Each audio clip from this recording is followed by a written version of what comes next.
Dan ketika nanti ada investor datang ke KIW, kita berikan one stop services. Maksudnya apa?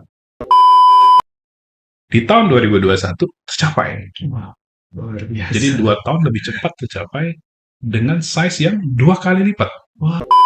Pendapatan perusahaan atau kesejahteraan karyawan.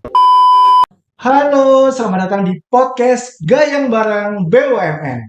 Bersama saya, Fadli Robani, kita akan mengulas tuntas seputar BUMN yang ada khususnya ada di Jawa Tengah nih. Dan juga kita akan menghadirkan beberapa narasumber yang hebat dari mulai pimpinan, milenial, dan juga seluruh karyawan yang dapat memotivasi kita dan memberikan wawasan terkait perusahaan BUMN yang ada di Jawa Tengah. Pastinya masyarakat masih belum tahu ya, sebenarnya tuh BUMN di Jawa Tengah itu banyak sekali, hingga ratusan mungkin ya. Jadi kita nanti episodenya itu bisa sampai 100 lebih. Oke, penasaran kan? Simak terus podcast Gayeng Bareng BUMN.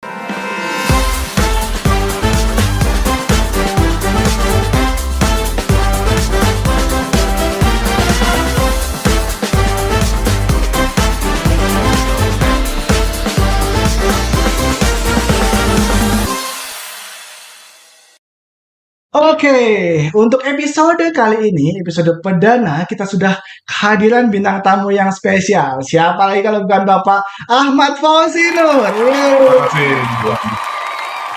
Apa kabar Bapak? Alhamdulillah baik. Ya, sehat ya. Sehat. Nah, Bapak Ahmad Fauzi Nur merupakan selaku Direktur Utama ya Pak ya, Direktur Utama PT Kawasan Industri Wijaya Kusuma, sekaligus Komisaris Utama nih, Komisaris Utama PT Kawasan Industri Terpadu Batang. Luar biasa sekali, double job ya Pak ya. Pemirsa, Bapak Ahmad Fauzi Nur ini lulusan dari Sarjana Ekonomi Fakultas Universitas Indonesia ya Pak ya, betul banget ya. Dan juga S2-nya di The Australian National University. Wow, keren banget ya. Makasih. Bapak juga pernah berkiprah di PT Bank Syariah Mandiri, Jakarta Industrial Estate, dan juga saat ini di PT Kawasan Industri Wijaya Kusuma. Oke, Pak Fauzi. Nah, berbicara tentang PT Kawasan Industri atau biasa disingkat di nama kerennya gitu ya, nama kerennya PT KIW. Nah, saya yakin semua orang itu sudah banyak sekali yang mengenal PT KIW. Namun mungkin ada sebagian kecil yang pengen tahu nih, sebenarnya PT KIW itu seperti apa, dan PT KIW kan perusahaan PT tapi juga kawasan, di mana kawasan itu kan identik dengan kata yang luas gitu ya Pak ya. Betul. Nah, sebenarnya seperti apa sih Pak PT KIW itu Pak? Iya, terima kasih Mas Fadli. Jadi kawasan industri Wijaya Kusuma ini satu dari 6 kawasan industri BUMN di Indonesia ya. Berdiri tahun 88 di Cilacap, kemudian tahun 98 kita pindah ke lokasi yang sekarang di Semarang. Luasan kita 250 hektar. Ya. Lalu ada perkembangan berikutnya, kita juga mendapatkan tugasan di Batang melalui proyek strategis nasional sesuai Perpres 109 tahun 2020. Dan itu luasannya juga jauh lebih besar, 4.300 hektar. Jadi kita fokus di Semarang itu sendiri di 250 hektar dan di Batang. Dan di Batang ini bersama-sama konsorsium dengan BUMN lain seperti PP, PT PN 9, dan Perusda Batang. Jadi memang sesuai Permenperin PP 142 tahun 2015, luasan minimum satu kawasan industri ada 50 hektar. Jadi memang kita alhamdulillah memenuhi kriteria itu, dan KIW sebagai salah satu kawasan industri BUMN, kita saat ini tergabung juga dengan holding Dana Reksa, terhitung sejak tanggal 24 Juni 2022. Sehingga sinerginya bisa lebih maju dan lebih kuat lagi, karena kita bersama-sama dengan anggota holding bisa ya melakukan efisiensi, standarisasi, dan pastinya sinergi untuk mencapai target. Ya, saat ini KIW fokus di Semarang. Core bisnis kita itu tetap di kafling siap bangun ya. Kemudian juga ada yang kami sebut sebagai BPSP, singkatan dari bangunan pabrik siap pakai. Itu warehouse lah ya, pergudangan. Dan demandnya memang masih tinggi ya di Semarang dan di Jawa Tengah ini. Di Batang pun kita akan bikin BPSP. di mana jika bisa menampung investor-investor yang either dia berproduksi atau menjadikannya sebagai pusat distribusi seperti itu untuk BPSP ini. Alhamdulillah kita optimis ya, Jawa Tengah tetap menjadi salah satu primadona tujuan investasi. Tidak hanya investor domestik, tapi juga investor global. Apalagi Batang, KIT Batang ini juga dipromosikan oleh pemerintah sebagai kawasan industri yang ramah investasi, yang kompetitif, dan kita memang menjadikan kawasan industri terpadu Batang ini sebagai kawasan ya mudah-mudahan menjadi role model ya tentang kawasan industri yang paling kompetitif karena didukung oleh kolaborasi kementerian lembaga, kemudian juga kolaborasi dari BUMN itu sendiri. Kira-kira seperti itu. Oke, jadi core bisnisnya tuh ada dua ya Pak ya? Ya. Sewa lahan sama sewa pabrik siap Bangun pakai. pabrik siap pakai. Oke, luar biasa. Nah, Pak Fauzi, sedikit flashback nih Pak agar masyarakat lebih tahu juga ya keberadaan KIW. Nah, bisa diceritakan dong Pak gimana sih sejarahnya KIW dari dulu sebelum menjadi perusahaan BUMN hingga saat ini menjadi perusahaan BUMN yang sangat luar biasa sekarang ya Pak ya? Gimana sih Pak sejarahnya Pak, bisa diceritakan Pak? Mungkin kalau dari sejarah tadi sudah saya singgung sekilas ya bahwa tahun 88 KIW berdirinya di Cilacap waktu itu Sebelum lahir tuh Pak 88. Aduh, jadi namanya waktu itu masih KIC ya, Kawasan Industri Cilacap, kalau nggak salah. Terus kemudian tahun 98 pindah ke lokasi yang sekarang, Semarang, berubah namanya menjadi KIW ya. Dan perkembangan selanjutnya sampai dengan hari ini ya kita menjadi salah satu kawasan industri BUMN yang memang yang tadi fokus ke dua core business tadi ya. Memang pada saat perkembangannya, terutama setelah saya masuk tahun 2018 sebagai direktur operasional saat itu saya melihat memang perlu adanya perubahan struktur revenue perusahaan. Gitu ya. Artinya kita nggak bisa hanya mengandalkan core business dalam hal ini penjualan lahan. Karena kenapa? Mungkin status lahan dari KIW ini agak unik dibanding kawasan industri BUMN yang lain, di mana kawasan industri BUMN yang lain ini status alas haknya ini HGB di atas HPL. Contoh misalnya di GF tempatnya sebelumnya, atau di KBN, atau di SIAR Surabaya. HPL-nya dimiliki oleh, kalau SIAR misalnya, dimiliki oleh SIAR.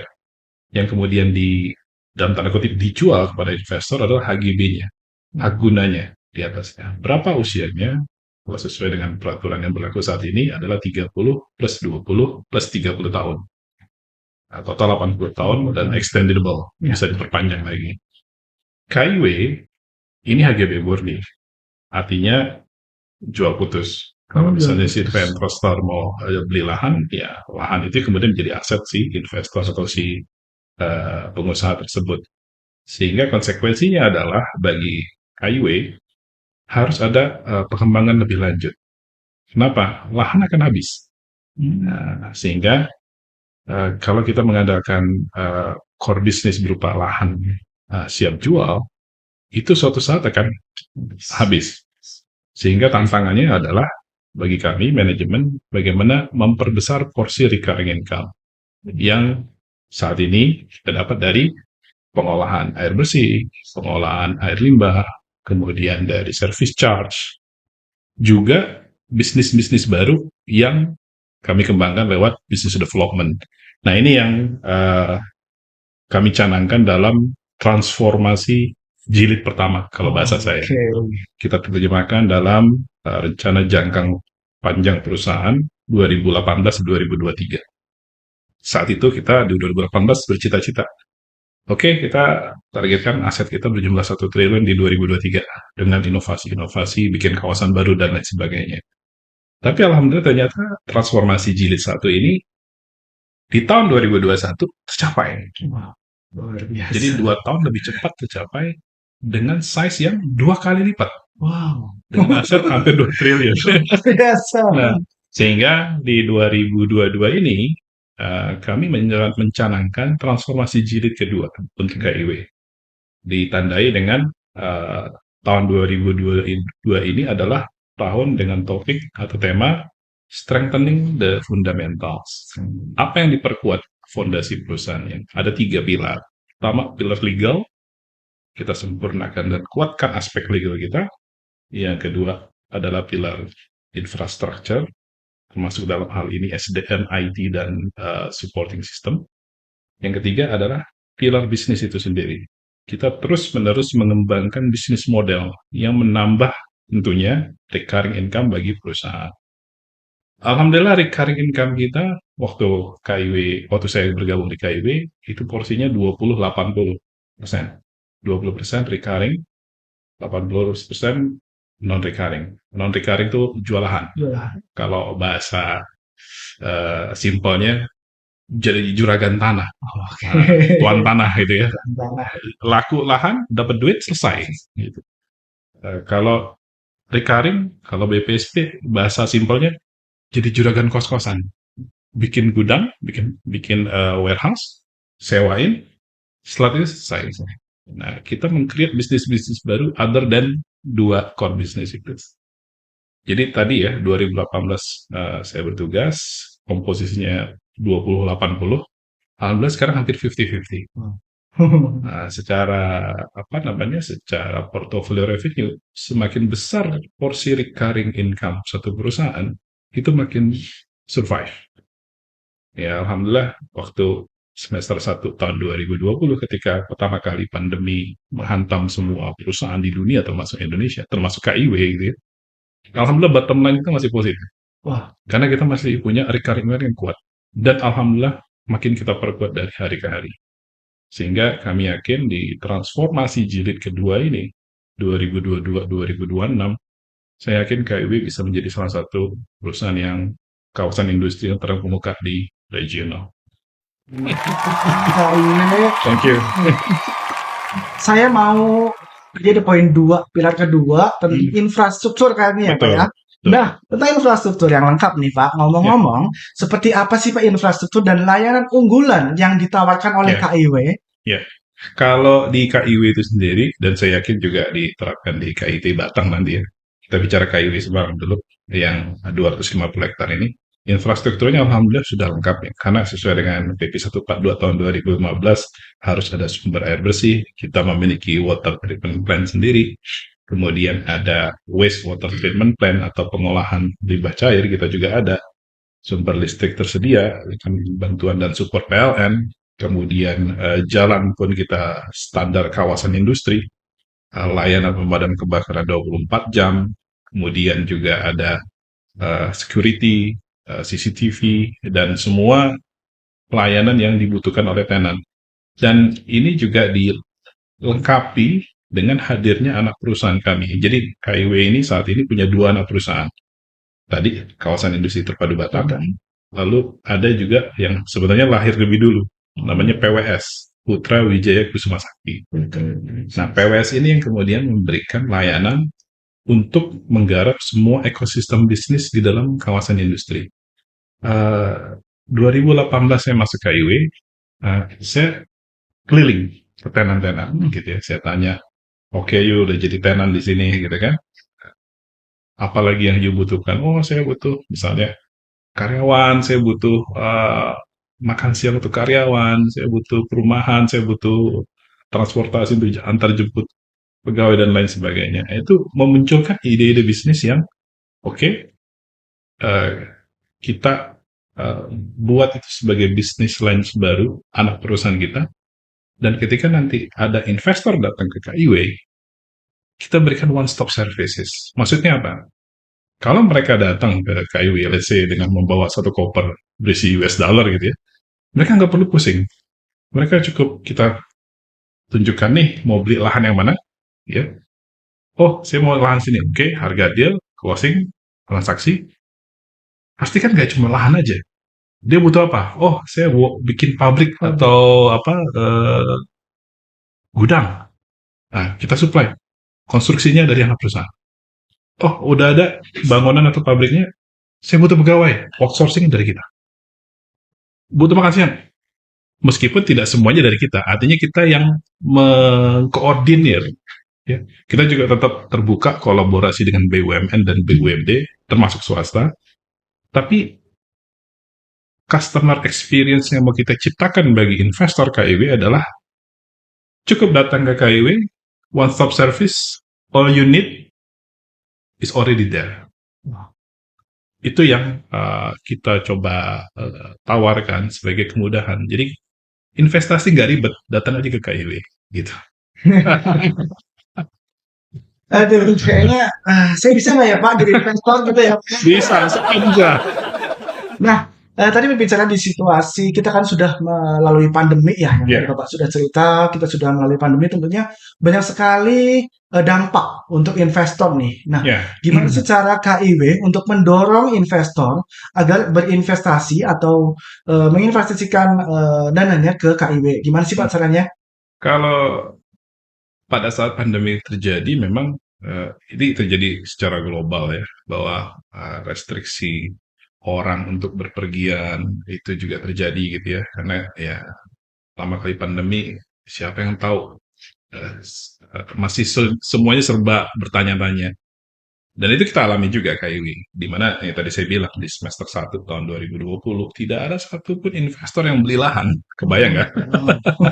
Nah ini Bisa ya Pak, ya karena tadi pandemi. nggak Kita ada juga. negara orang nggak bisa keluar masuk negara saat itu ya, saat itu. Tapi kan ada perkembangan vaksin dan seterusnya kan makin membaik gitu. Nah, saat itulah kami menyadari bahwa oh iya ternyata memperkuat tadi porsi recurring income itu penting. Dan meskipun secara orang itu terrestrik atau terbatas untuk bisa keluar masuk satu negara, kita perkuat di online marketingnya. Jadi medsos, semua saluran medsos, kemudian juga pemberitaan positif tentang KIW itu kita gencarkan. Sehingga you belum bisa datang dulu on-site ke Semarang, ke KIW, tapi at least you udah bisa lihat portofolio kita. You udah bisa lihat tenan-tenan existing kita tuh siapa aja. Per hari ini kita ada 121 investor. Ya, di mana hampir 40% itu PMA, penanaman modal asing. Dan trennya sepertinya meningkat. Kenapa? Karena minat investor asing makin besar ke Indonesia, terutama Jawa Tengah. Gitu. Banyak faktor. Karena UMR-nya kompetitif, gitu kan, koneksitas Jawa Tengah makin membaik. Nah, hal-hal seperti ini yang menjadi nilai plus, ya, poin-poin lebih yang dimiliki oleh Jawa Tengah, dan kita manfaatkan itu sebaiknya untuk sebesar-besarnya tujuan KIW untuk menarik investasi ya, sebagai salah satu BUMN yang bergerak di kawasan industri. Dan alhamdulillah trennya positif. Semakin hari semakin banyak pihak investor atau calon investor yang tertarik. Dan tadi dengan adanya konsep one stop services, investor pun tertarik gitu, karena ya kebayangin you datang ke negara orang belum punya banyak informasi, tiba-tiba kita udah langsung welcome dan you butuh apa kita siapin, kan enak gitu. Nah ini yang kita lakukan. Lalu pasca pandemi, alhamdulillah perkembangannya makin membaik sih. Dan mudah-mudahan apalagi dengan hadirnya KIT Batang ya yang disupport penuh oleh pemerintah, kita yakin kok Jawa Tengah, terutama koridor pantai utara Pulau Jawa, dengan kehadiran kawasan-kawasan industri termasuk KITB, KIT Batang dan KIW, ini bisa menjadi engine of growth atau mesin pertumbuhan ekonomi yang dibutuhkan Indonesia pasca pandemi. Karena kan pas pandemi sempat kolaps kan, growth kita minus segala macam, tapi harus bangkit. Gitu. Nah, peran KIT Batang, peran KIW, inilah yang kita maksimalkan supaya ekonomi bangsa kita bangkit dan maju kembali. Gitu. BUMN untuk Indonesia. Nah, luar biasa sekali. Dan Pak Fauzi, saya tuh sudah ngintip-ngintip nih jajaran manajemen KIW. Wah. Nah, banyak sekali ternyata anak-anak muda di sana ya Pak ya. Dan tentunya orang-orang yang ekspert di bidangnya. Nah, gimana sih cara PT KIW itu menghadirkan anak-anak milenial dengan sumber daya manusia yang unggul dan kompeten, Pak? Ya, mungkin ini sejalan dengan semangat dari Kementerian BUMN untuk menghadirkan dalam jumlah yang proporsional ya kalangan milenial, kemudian juga perempuan gitu ya. Tapi memang kita nggak boleh dalam tanda kutip asal milenial atau asal perempuan, enggak. Tetap semuanya ada standar-standar yang harus dipenuhi pastinya gitu ya. Kalau di KIW sendiri memang alhamdulillah lebih dari 50% jajaran BOD-1 itu milenial. Tapi bukan asal milenial, mereka udah memang lulus assessment gitu ya. Jadi buat saya yang nomor satu itu kompetensi, bukan umur. Dan ya Kementerian BUMN punya tools untuk mengukur itu hasil assessment dalam hal ini ya. Dan kita mengikuti mekanisme atau standar seperti itu. Ya hasilnya alhamdulillah bisa kita lihat memang 50% lebih dari BOD-1 milenial dan bisa dipastikan bahwa semuanya memang sudah lulus assessment gitu. Lalu bagaimana tentang pola pengembangan SDM ke depan dengan kami KIW beserta kawasan industri BUMN ini bergabung dengan holding Dana Reksa, saya semakin optimis. Kenapa? Karena di holding Dana Reksa ini talent dari BUMN seperti KIW, kemudian kawasan industri lain, ini mendapat perhatian yang penuh. Dan bisa jadi akan ada talent movement, kemudian ada penugasan, ada secondment. Jadi saya pikir BUMN ke depan memang fokus ke human capital. Karena itulah sebenarnya yang bisa menjadi roda penggerak utama dari setiap proses transformasi dan menghasilkan leader-leader baru. Jadi pesan Pak Menteri, Pak Erik ya, kita ini nggak cuman dalam tanda kutip sok-sokan asal muda gitu ya, kompetensi dulu.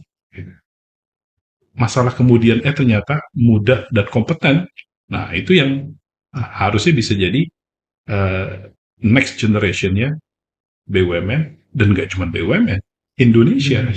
Kenapa? Karena ya kita sangat berharap BUMN ini dan memang sudah mengarah ke arah sana ya, memberikan kontribusi langsung dan signifikan. Laba BUMN makin tahun dari tahun ke tahun makin lama makin meningkat.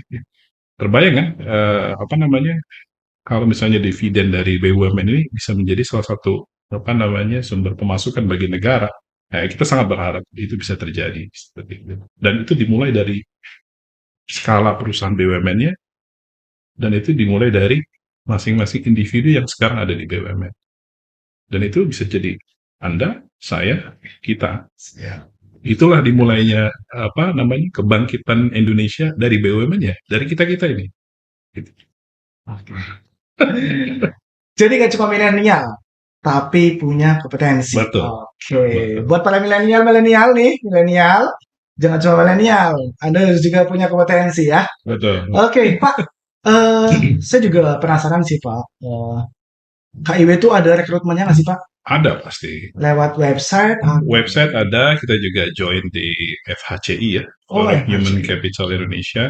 Dan buat teman-teman yang lagi masih kuliah tingkat akhir atau fresh graduate, rajin-rajin kalau bermedsos, follow deh Instagramnya KIW, Instagramnya Kementerian BUMN, karena secara periodik itu suka muncul iklan-iklan lowongan pekerjaan. Jadi saya pikir informasi itu tersedia, informasi itu ada, tapi kita harus aktif di sosial media ya. Betul. Kalau cari kerja sekarang lewat misalnya koran itu sudah, aduh kayaknya, ayo sosial media. Oke, Pak Fauzi. Yeah. Nih misalnya saya seorang investor misalnya, Iya, Pak. Gimana sih caranya kalau misalnya saya menginginkan layanan dari KIW, Pak? Caranya gimana, Pak? kita udah membuka beberapa marketing channel kita online maupun offline ya. Kalau online ya tadi kita selalu update semua informasi terkait kawasan industri di website kita, di media sosial kita, di Instagram, di YouTube, Twitter, semua ada gitu ya. Dan terkait dengan strategi offline juga, kita juga aktif ikut dalam asosiasi. Tadi pagi saya ketemu Kadin, kota, provinsi gitu ya, ada himpunan kawasan industri. Nah, dan juga kita intens dengan kementerian lembaga yang terkait dengan investasi seperti BKPM, kemudian ada Kemenperin ya, Kementerian Perindustrian, Kementerian BUMN sendiri. Nah, bisa dipastikan bahwa eksistensi atau kehadiran KIW ini bisa ditemukan di situ. Ya. Kalau misalnya teman-teman datang ke KIW atau ke Indonesia dan biasanya cari channel informasi di BKPM, insya Allah kita selama ini berkoordinasi dan berkomunikasi baik dengan BKPM. Kalau teman-teman langsung ke Himpunan Kawasan Industri, ya saya sendiri wakil ketua umum Himpunan Kawasan Industri. Kalau teman-teman mau apa namanya cari kawasan industri di BUMN, ya pasti tadi satu dari 6 kawasan industri BUMN adalah KIW. Ya kita coba kembangkan dan maksimalkan terus marketing channel kita, baik secara online maupun offline tadi. Dan saya pikir ya termasuk kita melakukan podcast ini. Ini kan salah satu bentuk atau ikhtiar kita untuk memperkenalkan BUMN. Ya, saya sebagai ketua Forkom BUMN Jateng DIY ingin bahwa kalau semboyan Forkom BUMN Jateng DIY kan tahu kan guyup dan cuan. Guyup artinya ya kita silaturahmi, komunikasi, interaksi, kenap, hangat. Tapi jangan lupa kita juga kan ditarget profit, ditarget revenue, makanya harus cuan. Dan saya pikir kalau guyup, insya Allah cuan kok. Ya, kenapa? Karena banyak teman. Banyak teman artinya apa? Banyak informasi. Banyak informasi maksudnya apa? Untuk dapat tenan, untuk dapat nasabah, untuk dapat pelanggan, makin terbuka lebar. Seperti itu. Luar biasa, Fauzi. Aduh, tanya-tanyanya agak cukup berat ya, Pak. Kita perlu minum dulu, Pak. Boleh. Kita minum kopi The Gade Coffee. Oh, Gade Coffee nih, Pak nih. The Gade Coffee ya? Kopinya Pegadaian, khusus nih, Pak. Mantap. The Gade Coffee and Gold. Kopinya terbuat dari emas atau apa deh? Ada emasnya, Pak, ini di dalamnya, Pak ya. Kopinya ini beda, Pak. Beda dari coffee shop lainnya. Rasanya itu khas banget ya, Pak ya. Iya, iya. The Gade Coffee and Gold Pegadaian. Yang belum nyobain, langsung aja cobain di Pegadaian The Gade Coffee and Gold. Kalau di Semarang tuh ada, Pak, di Poncol. Di Poncol ya? Di Poncol ada. Bapak sudah main ke sana? Belum, tapi saya pernah di dekat Kementerian BUMN di Jakarta ada ya? Ada, itu ada, Pak. Di seluruh Indonesia kita ada The Gade Coffee and Gold. Iya, iya, iya. Oke. Rasanya mantap. Oke, Pak Fauzi. Kita podcastnya jangan lama-lama ya, Pak ya. Boleh. Kita lama-lama nanti boring gitu, Pak. Selain kita akan ada selain podcast, kita tanya-tanya, kita juga ada games nih, Pak. Oke. Games kecil-kecilan. Oke. Jadi nanti untuk BUMN yang akan datang ke sini, siap-siap nih mentalnya. Akan ada games nih. Games seru nih. Gamesnya namanya games jawab cepat. Oke, Pak Fauzi santai aja ya, Pak ya.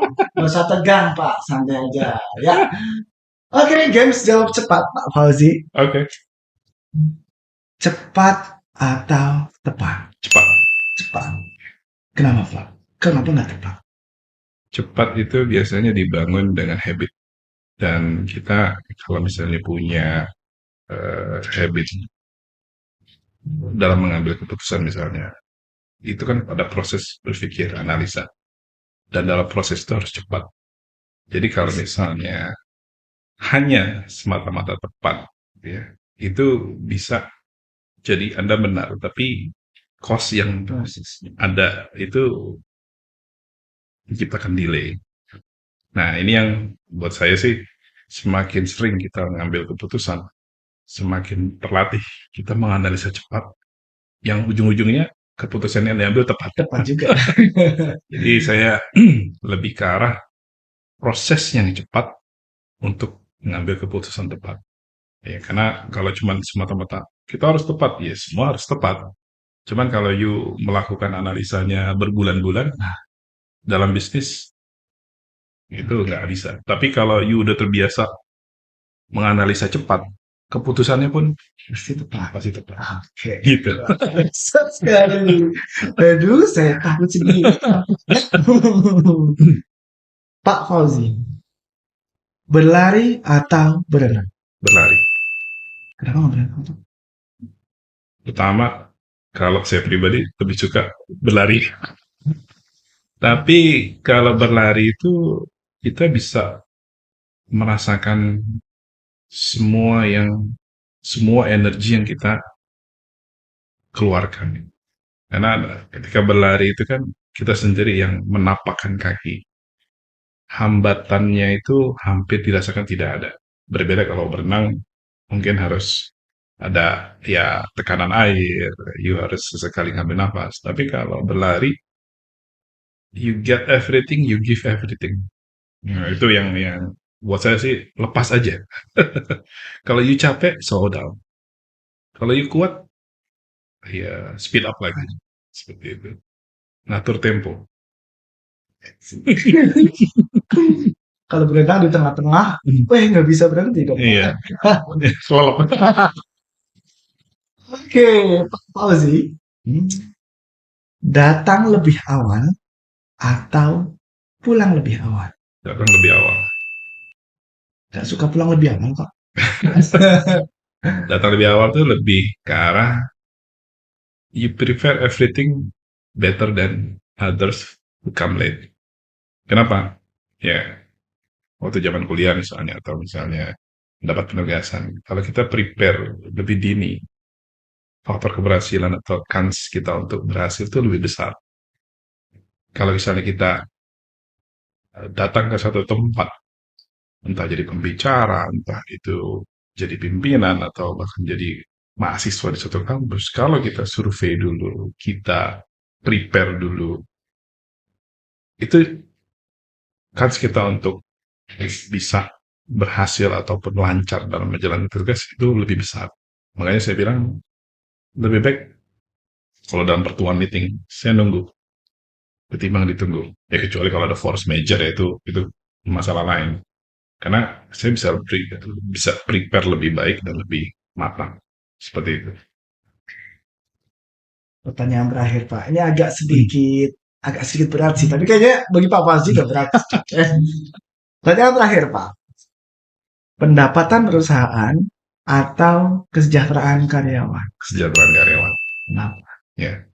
Mungkin kalau kita lihat pakai financial ratio, pasti, kenapa nggak pendapatan perusahaan? Meaning bottom line. Kalau saya melihatnya beda. Buat saya, aset terbesar perusahaan itu adalah orang. Orang kalau nggak merasa sejahtera, nggak merasa nyaman kerja, dia tidak akan memberikan performance terbaiknya. Jadi buat saya, dimanapun saya bekerja atau berdinas, prinsip saya terkait ini adalah focus on people, then you will have a great performance. Ya. Perhatiin orang deh. Ya.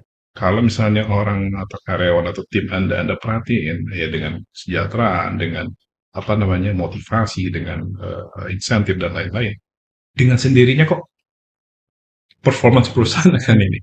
Tapi kalau you fokus ke bottom line, ya ibaratnya dipecut karyawannya bekerja sampai teriak-teriak, orang bisa nyaman, bisa nggak nyaman. Oke, kalau dia nyaman. Kalau dia nggak nyaman, mungkin turnover pegawai kan cepat. Dan juga bisa jadi karena turnover pegawai cepat, kehilangan the best talent. Nah, itu disaster tuh untuk perusahaan. Justru kita harus cari the best talent to work in our company kan, bukan sebaliknya. Makanya saya bilang kenapa kesejahteraan karyawan, karena semua itu ada proses gitu ya. Tadi misalnya, kenapa cepat, kenapa kesejahteraan pegawai. Ya, tadi karena prinsip saya, we have to focus on people. And we will get the best performance. Karena kita perhatiin karyawan kita, pegawai kita, tim kita, insya Allah they will give and do the best for the company. Seperti itu. Pak Fauzi, Iya. Kita kan podcastnya singkat aja ya. Iya. Nah mungkin sebelum closing mungkin ada yang mau disampaikan Pak? Ya, buat saya podcast ini sangat positif ya di era digital, di mana semua serba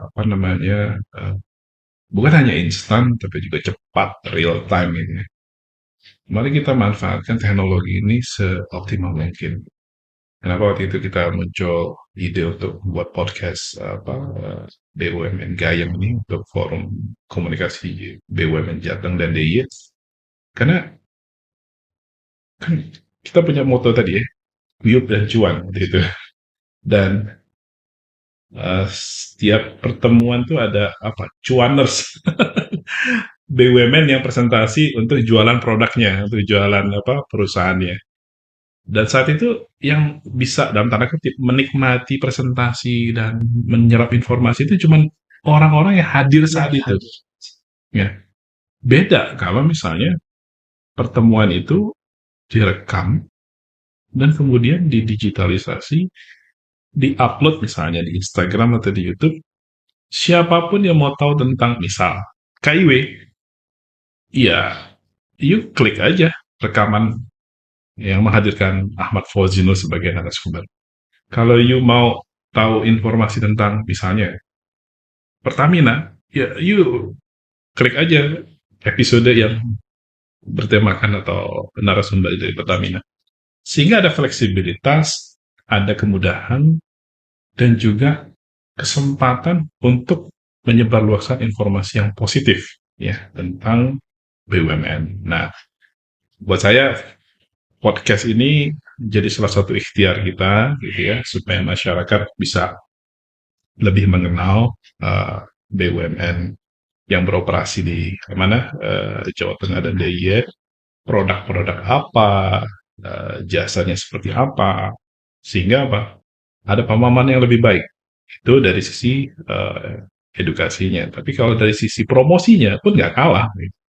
Makanya saya juga berharap BUMN-BUMN yang lain yang nanti akan hadir sebagai narasumber podcast bisa lebih detail, lebih memberikan informasi yang menarik ya, sehingga ya memberikan manfaat dan positif bagi diri BUMN masing-masing gitu kan. Kalau dengan kayak gini kan jadi calon investor itu pada ngeliat mungkin penasaran mau dong kalau mau investasi ke KIW aja. Kenapa? Infonya yang di podcast itu bilang ada WhatsApp services gitu kan. Datang aja bawa koper isi uang misalnya, pilih lahan, sisanya dibantuin sama anak perusahaan yang lain. Jadi nggak ribet, nggak pusing gitu kan. Apa yang you butuh is already there. Gitu. Jadi jualan lagi nih.